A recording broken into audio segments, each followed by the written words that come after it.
lot of times football players like to run track in the spring. It's good conditioning. It's good conditioning, and it's a good opportunity to. I mean, so some people are really competitive at that. So it allows us to start a new men's program. To balance that, we would start another women's program, and we're looking at various options for that. Perhaps lacrosse. Lacrosse is probably the biggest, the closest thing on our radar screen there, because there you just use the soccer field, and so we have facilities to do that. Do women's lacrosse in the spring. It's something we're looking carefully at. So for everyone, I think it's a huge advantage for the football players. And you don't have to go across town. For all the students, you can come right to a game on campus. For the alumni, we bring them back to campus. Right now, we bring alumni and the parents. They go to a football game; they're nowhere near the campus, and that's not a good situation. So it'll benefit not just athletes, but everybody on campus by having that Saturday game day atmosphere. A lot more people would go just because it's closer. And a lot more people will go. You can walk over. You can have tailgate parties over at Jackson Park.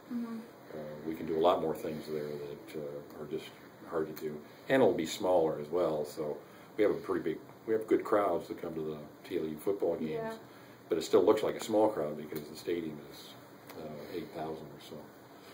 This will be a pretty exciting environment to have the games on campus. I should also mention that the football field will be a turf field, and so it'll have lights, so we will be able to use it for intramurals. Oh, nice. Right. So where are the intramurals now? Just anywhere? Oh, I'm not sure. Where do they play intramural football field? I think they play it on either the practice fields we have or the next to the softball field, I think. But we can do a lot of things on as long as it's in the turf field, then we'll get a lot more use out of it. So that's why we just decided to go to artificial surface rather than natural grass. Yeah, I like artificial. It was easier just to, stretch on and besides sitting on the grass or stuff like that. I like natural grass. I mean, those fields are beautiful, and there's a lot. But if you have a rainstorm at the wrong time, and even out in California where we had a nice Bermuda surface field, looked great. By the end of the season, it was just torn up, and it was brown in the center of the field, even without the rainstorm. So around in this part of the country, I think turf makes good sense.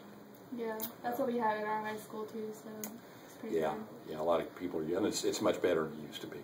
So artificial turf used to be just dangerous. Concrete. That new field at Matador Stadium is pretty nice, isn't it? Yeah, they just put in new turf and a new track, so yeah, it looks good. Yeah, and we'll have an NCAA certified 400-meter track, so we can have track meets on campus. And of course, that doesn't mean we won't need to lease bleachers for that. We can just have those meets there. The softball stadium is another important component in this. There'll be a new softball stadium. So right now we've got kind of a field.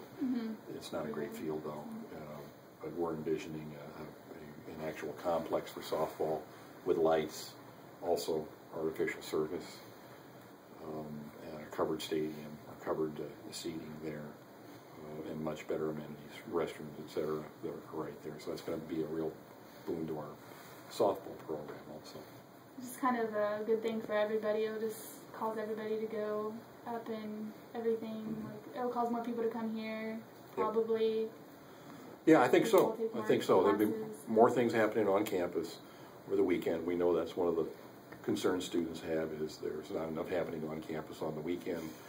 Well, here's an opportunity to get some things happening on campus on the weekend. Who knows, we might be able to rent or lease the stadium for outdoor events as well. It'll be about 3,500 students. It may be some other smaller high schools would be interested in using the facility. They get into a playoff, for example, Navarro perhaps. And that'd be really great for that size of student body to be able to use that. And there's just a lot of other things that you can do if you have a stadium on campus. I've visited a couple of places, one Augustana College, another Lutheran college in South Dakota, very similar situation to ours.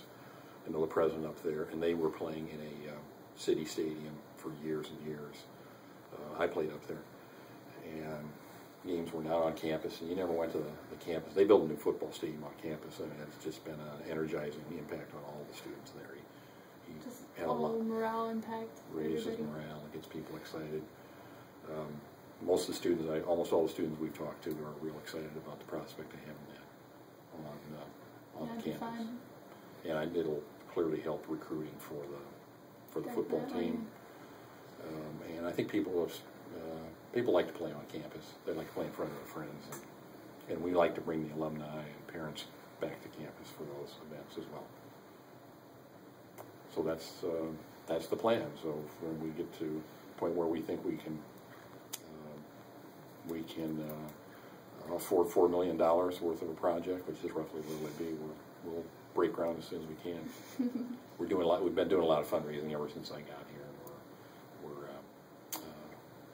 Do y'all have any deadlines for it, or just? Well, we will have to start in order to break ground. We'll have to do that in May, whichever year it is. So, in order to the first part of the project, we'll have to be building the softball stadium. So we have to wait until the softball stadium season is over, and we'll build the softball stadium.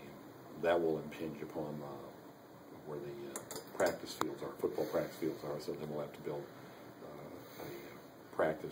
another practice field for football. Then we'll move over and do the football stadium.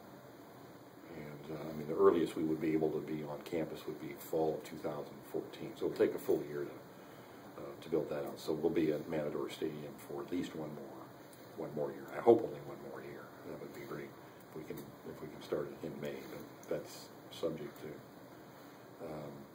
to getting the fundraising for it. And I want to add that we're committed to paying for this project fully by private funding, external funding. We're not using your tuition dollars at all. We're not going to borrow money to do this. We're committed to raising it all through private funds, so that it's not impacting the cost. We're not going to raise student fees to pay for this, at least directly. And we're talking about potentially whether students might want to raise the fee a little bit to pay for a new fitness center or new renovations in the fitness center. But that's up to the Student Government Association to do that. So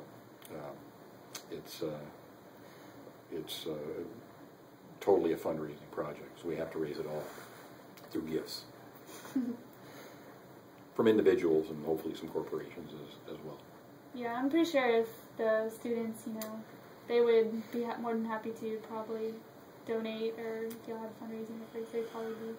Well, and actually we've had some students who have made gifts, small gifts, and that's fantastic. I think that really says a lot, and that there's that kind of support out there. But mainly it's just, we are not seeing this as any way to raise the cost of coming to Texas Lutheran.